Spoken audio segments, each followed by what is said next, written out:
Dear students, today we are dealing with our first chapter, Forces of Fluids.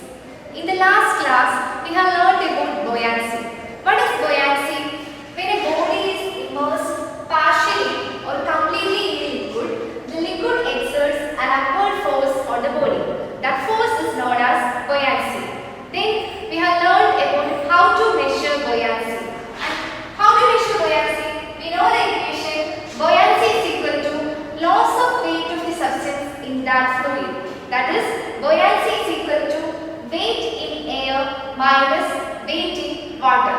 Today, we are going to learn about the factors that influence buoyancy. What are the factors that influence buoyancy? Let's see. The factors that influence buoyancy. Let's see an experiment. Take 3 glasses of water. Water level in each glass should be the same. Drop an egg in the first glass. Here, density of water is less, so it exerts less buoyant force. Hence, egg will sink and settle in the bottom of the glass. Now, in the second glass, add 2 tablespoons of salt and mix it well. Then, put the same egg from the first glass into the second glass. Here, egg does not sink. It just rises up. Now, add 4 tablespoons of salt and mix it well in the third glass. Then drop the same egg into the glass. Now, the egg will rise further. What we can conclude now? We increase the density of water by adding salt. When the density of the liquid increases, the buoyancy exerted by the liquid increases. So, buoyancy depends on the density of the liquid. Now, let us do an activity. Take water, kerosene and saline water in 3 separate beakers. Find out the buoyancy of these liquids which is exerted on a piece of stone and tabulate.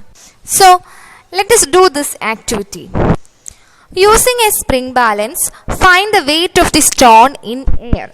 Then, immerse the stone in 3 liquids and find out the weight of the stone in each liquid. Here, you can see the table that contains liquid, weight of stone in liquid and buoyancy. Let us calculate. The weight of the stone in air is 10 Newton. So, using a spring balance, find out the weight of the stone in air. Here, suppose the weight of the stone in air is 10 Newton. Now, we can calculate the weight of stone in each liquid. The first liquid is kerosene. Here, the weight of the stone in kerosene is 7 Newton. Weight of the stone in kerosene is 7 Newton. Now we can find out the buoyancy. How we can calculate buoyancy? In the previous class, we have learned the equation to measure buoyancy. We know that buoyancy is equal to weight of the object in air minus weight of the object in liquid. So, buoyancy is equal to weight in air minus weight in liquid. Here, the object is stone and the weight of the stone in air is 10 Newton and weight of the stone in kerosene is 7 Newton. Now we can calculate the buoyancy. That is weight in air minus weight in liquid. Weight in air is 10. So 10 minus weight of the stone in kerosene is 7. So 10 minus 7. So the answer will be 3. So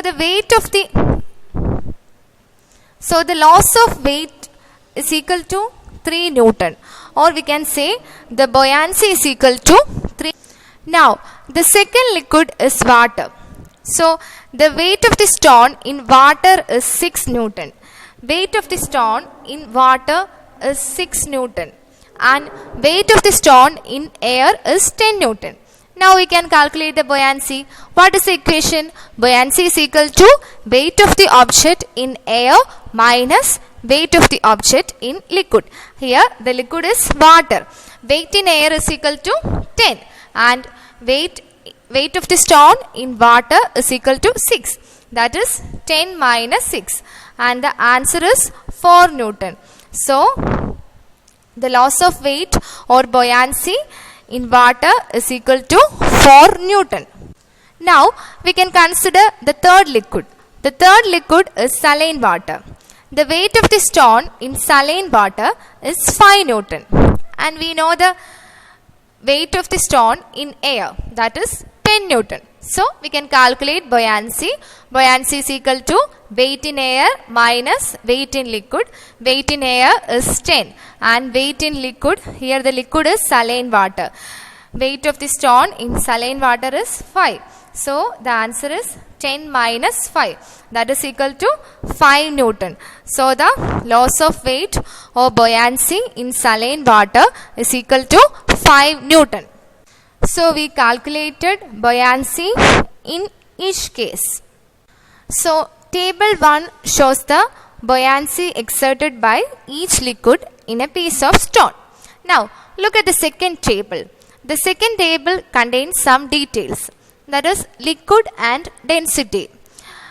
Here we have taken 3 liquids, water, kerosene and saline water, and the density of each liquid is given here. We know that density is equal to mass by volume, and the unit of density is equal to kilogram per meter cube. So the density of these liquids are given here. So now look at the table. What is the density of water? The density of water is equal to 1000. And what about kerosene? The density of kerosene is equal to 810. And what about saline water? The density of saline water is equal to 1025.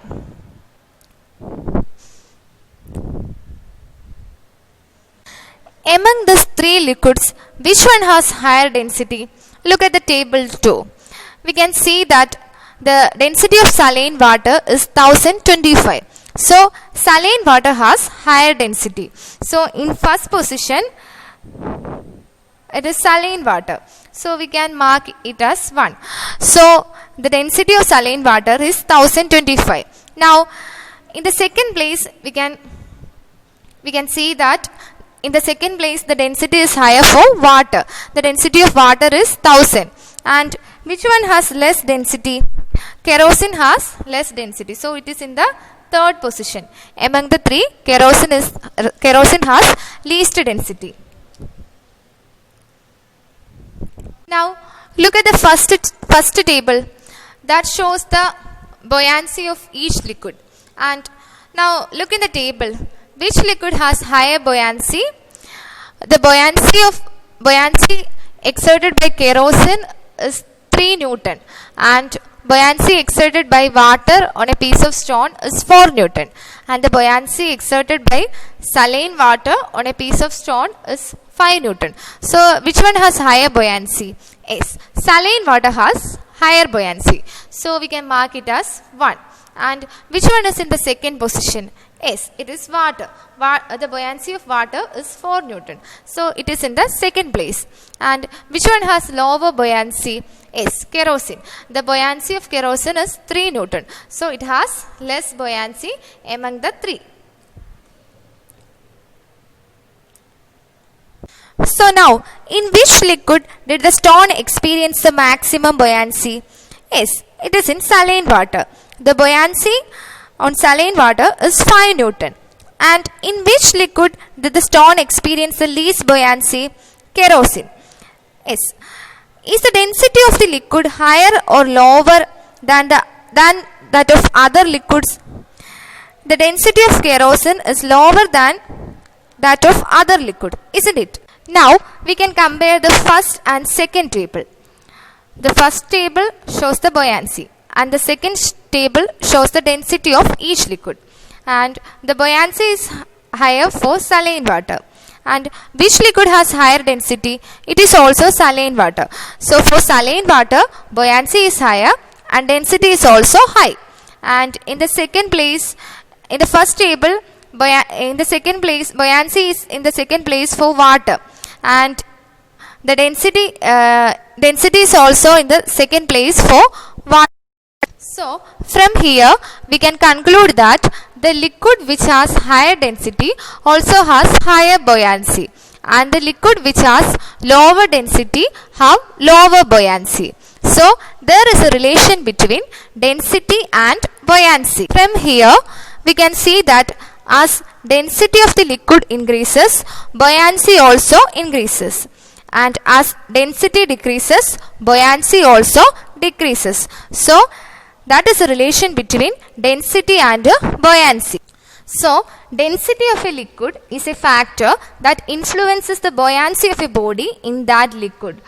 So there is a direct relation between density and buoyancy. As density increases, buoyancy also increases. As density decreases, buoyancy also decreases. So the first factor that influences buoyancy is the density of the liquid. So density of a liquid is a factor that influences the buoyancy. Now we can do another activity. Calculate the buoyancy exerted by water on two blocks of equal weight, one of copper and other of iron. Here in the picture you can see a copper block and an iron block. Both of them have equal weight. The weight of the iron block and of the copper block are same. So both of them have equal weight. Now, which one has higher volume, copper block or iron block? What is volume? We know that volume is a space occupied by an object. So, here copper block or iron block, which one occupies more space? From the picture it is clear that the volume is more for copper block, isn't it? But both the copper block and iron block have equal weight. Now we can calculate the buoyancy exerted by both of them. So look at the table. Object, weight in air, weight in water, and buoyancy. The first object is copper block. Using a spring balance, we can find out the weight of the copper block in air. Suppose the weight in air is 10 Newton. Here weight of the copper block in air is 10 Newton. Then place the copper block in water and then find out the weight in water using a spring balance. And suppose the reading is 5 Newton. So here the weight of the copper block in water is 5 Newton. Then we can calculate the buoyancy. And the equation is buoyancy is equal to weight of the object in air minus weight of the object in water. Here the weight in air is 10 Newton. And weight in water is equal to 5 Newton. Then what will be the buoyancy? So buoyancy is equal to 10 Newton minus 5 Newton. That is equal to 5 Newton. So the buoyancy exerted by copper block is 5 Newton.